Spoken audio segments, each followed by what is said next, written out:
Alright, welcome back to another hacking tutorial from Stealth0. In this video, I'm going to show you the AutoPwn modules, which are basically a browser exploit, but it launches multiple exploits at once. So instead of determining what OS a device is, what browser version it is, it can take some of that work away from you, and it will determine that for you and launch the exploits appropriate for that device.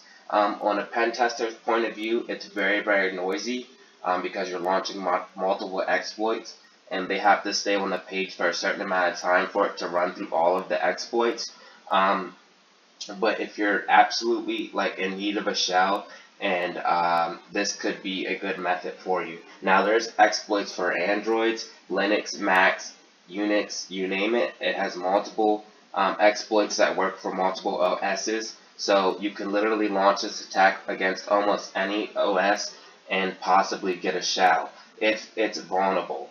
Now there's an AutoPwn1 and 2. We're going to focus on AutoPwn2 because it's newer and has newer exploits, so it's more likely to work. But you can run AutoPwn1 with the same exact settings that I'm showing you here. So if you want to check out AutoPwn1, just follow the same steps, but use the AutoPwn1. Now again, the reason why I haven't shown the exploits for Android, we're hacking Android with a link, is because most of the Androids that I find in the wild, I've never found one that has been exploitable yet, because the exploits on Metasploit are just too old. Unless you add them from the outside source, these exploits are just too old. It's 4.0 and under that is still vulnerable, but you might be able to get a shell from a link with an Android or definitely on Windows, Linux, or Mac. So let's go ahead and load these up. So we're going to just do search AutoPwn. Oops.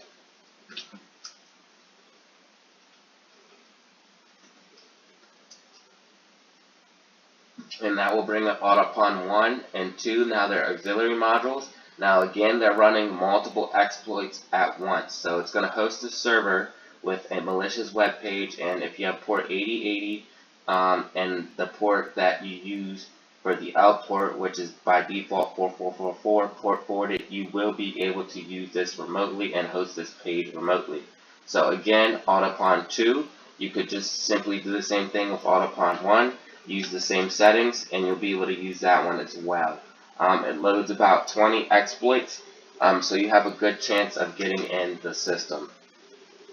Okay, so we're going to do the show options just to show you what we need here. And we're going to need a server host number. We're going to need a server port. We're going to leave that 8080. And we're going to need an L host. So set L host. Control-Shift-T to open up another terminal, ifconfig, and you can see that our internal IP address is 192.168.165. So you're going to take your internal IP address, yours will be different from the command ifconfig, and go ahead and set that as your L host.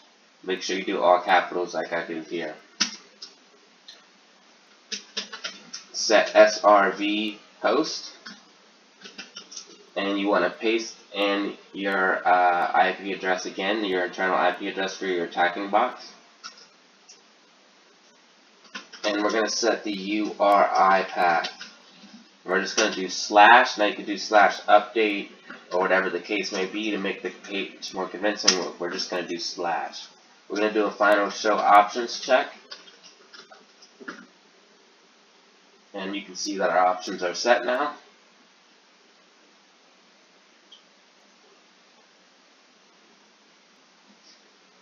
And we're just going to go ahead and hit exploit.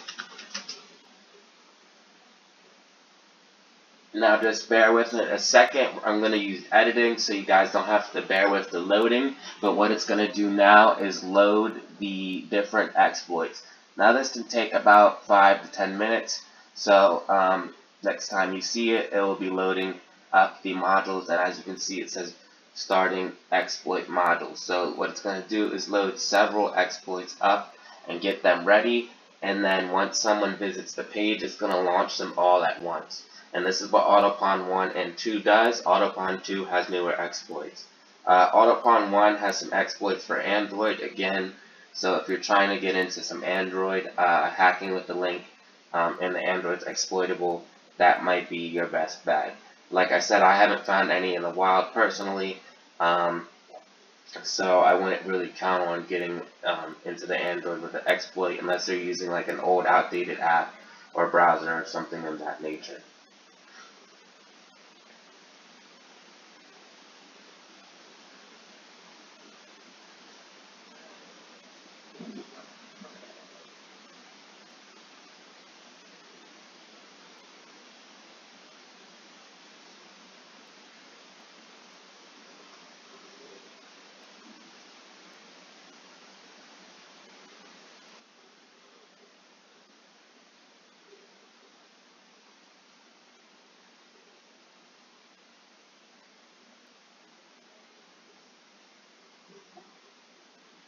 Okay, so as you can see, now the AutoPwn1 set up a little bit differently the way it lists it, and it doesn't give a rank.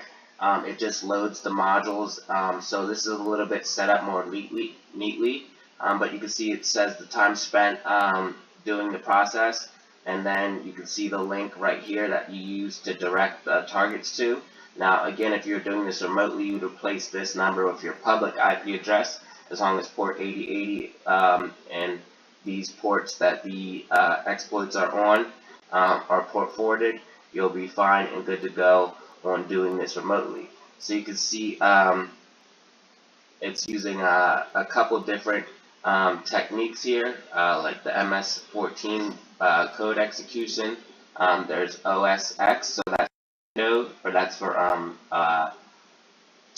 for Macs. So there's a Mac exploit. Anything that uses Firefox, so that could be a multiple exploit. And then you can see that there's 2 Android exploits as well that possibly could get you a shell with just a link. So any of these could work for multiple OSs and get you a shell with just a link. So I'm going to go ahead and just go to a target Windows XP machine and direct it to that that link that's shown.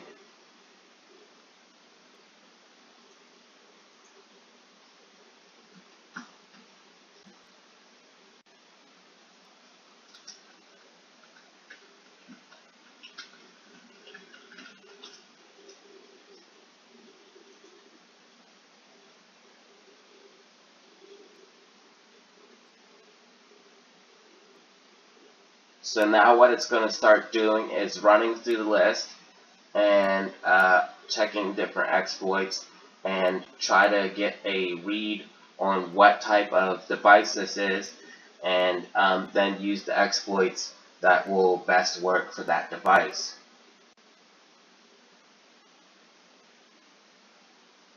So just give it a little bit here. It's running through the different exploits, as you can see named. And it's using MS14 067 OLE code execution. And that seems to be working. It's sending a VBS stager. And then once you know what exploit works, you could simply use that on another OS. So if I know I have a Windows XP box, now I know that if it has the similar stats, like using the same browser, and it's Windows XP, that is probably going to be vulnerable to this MS14 067 OLE code execution exploit. So I could just use that in the raw. So we have a session open here, so I'm just going to go ahead and hit enter. Then you can type sessions. And also, the AutoPwn2 will do auto run post module scripts, like it'll automatically migrate for you. So you can add auto run scripts to this. Like right now, it's migrating a process for me and doing that automatically. and that's always good for keeping your shell, because if they close the browser and you didn't migrate your process, then you will lose your interpreter shell. So you want to do that as quickly as possible. You can also do that with other malware, like if you deliver a payload and then migrate and they delete the payload, you will still keep your interpreter shell. So we're going to go ahead and hit sessions, and you can see we have our interpreter session open. So we're going to do sessions, attack I1, sysinfo,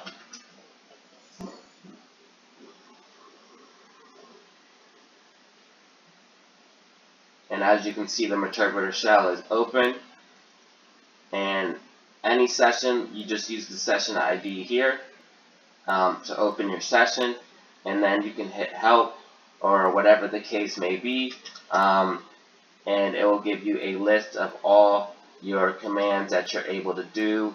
Check out my Windows post exploitation or my Windows interpreter shell guide, and it will give you like how to do the key scans, how to hack the camera, how to clear your tracks, how to migrate so you can not lose your shell, and all of that good stuff. So you basically have full remote administration control over the computer, and you're able to do a ton of things. It's literally endless. Once you know your commands, you can do anything you would be able to do in front of the computer. So that is the AutoPwn module. Again, you just search AutoPwn. You can use 1 or 2. Set your outhost, your SRV port, and your URI path. Then go ahead and hit exploit. It will load the modules. Now the AutoPwn1 isn't set up as pretty, and it doesn't have the post module auto run script abilities, but it does the same thing. It's just a little less effective with newer OSs. So again, this will work on other things than Windows XP. It'll work on Macs, Linux, Unix, and Androids as long as it's exploitable.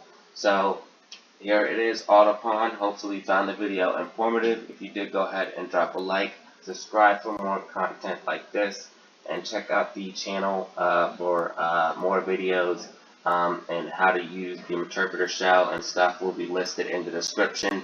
Related videos will be listed in the description. And I also have the videos organized into playlists. So if you're new to hacking, you can get started right from getting Kali Linux on your computer all the way up to more advanced techniques. So as always, have fun, stay safe, and keep hacking.